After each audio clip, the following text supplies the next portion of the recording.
Battery চালিত রিকশার বিরুদ্ধে আমাদের কিন্তু ট্রাফিক বিভাগের সকল সদস্য বিশেষভাবে কাজ করে যাচ্ছে এবং ইতিমধ্যে প্রায় ২০০০-এর অধিক আমরা কিন্তু ব্যাটারি চালিত রিকশা ডাম্পিং করেছি। আর বাসের যে বিষয়টি আপনি বললেন সেটি হচ্ছে আমরা বাস যেন নির্দিষ্ট স্টপেজে থেমে যাত্রী ওঠানামা করানো হয় সেই এনফোর্সমেন্টটা আমরা এখন করার চেষ্টা করছি। পাশাপাশি ঢাকা শহরের বেশ কয়েকটি জায়গায় আপনারা ইতিমধ্যে লক্ষ্য করেছেন যে বাস বে করা হয়েছে। যদিও আমাদের আসলে ঢাকা শহরের রাস্তার ওয়াইড মানে প্রশস্ততা বাস বে করার জন্য অনুকূলে নয়, তবে যে সকল জায়গায় আমাদের পর্যাপ্ত স্পেস রয়েছে সেই সকল জায়গায় আমরা বাস বে করেছি এবং আরও কিছু বাস বে করার চিন্তাভাবনা আমাদের রয়েছে এবং এই ব্যাপারে আমাদের সঙ্গে বিভিন্ন সংস্থাও কাজ করছে। জাইকাও আমাদের সঙ্গে এই বাস বে এবং ড্রপ আপ এবং পিক আপ যাত্রীদের ক্ষেত্রে বিষয়গুলো নিয়ে আমরা কাজ করছি। আমরা একযোগেই কাজ করে যাচ্ছি আসলে। আর আমরা যে কাজগুলো করছি যে এই যে স্টিকারটি আসলে অনুমোদিত কি না সেটি আমরা যাচাই বাছাই করছি। তো এর ভেতরে এ পর্যন্ত আসলে গত কয়েকদিনে এই ধরনের কোনো অপরাধী আমাদের চোখে পড়েনি, তবে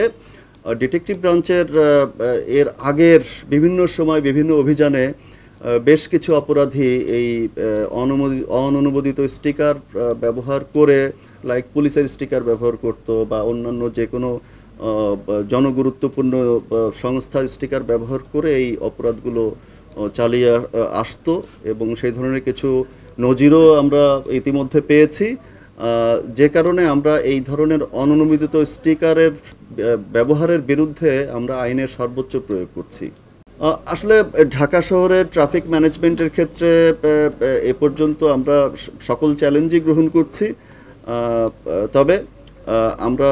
আপনাদেরকে এটুকু আশ্বস্ত করতে পারি যে ট্রাফিক বিভাগের পক্ষ থেকে মানে যখন যে কাজ রাষ্ট্র প্রয়োজন মনে করবে ট্রাফিক বিভাগের পক্ষ থেকে সেই কাজ আমরা তৎক্ষণাৎ করে দেওয়ার জন্য প্রস্তুত রয়েছি। যে আমরা আমাদের এই ট্রাফিক ম্যানেজমেন্টের ক্ষেত্রে আমাদের যে জনবল কাজ করছে তাদের ব্যাপকভাবে ব্রিফিং করছি এবং মাঠ পর্যায়ে সকল সিনিয়র কর্মকর্তা যারা সুপারভাইজিং স্টেটাসে কাজ করে তারা সকলেই কিন্তু সকাল থেকে রাত পর্যন্ত মাঠ পর্যায়ে উপস্থিত থেকে সরেজমিনে আমরা বিষয়গুলি তদারকি করছি এবং এখানে যদিও আপনারা জানেন যে এই তীব্র তাপদাহর সবথেকে বেশি ভুক্তভোগী এই ট্রাফিক বিভাগের সদস্যরাই, তারপরেও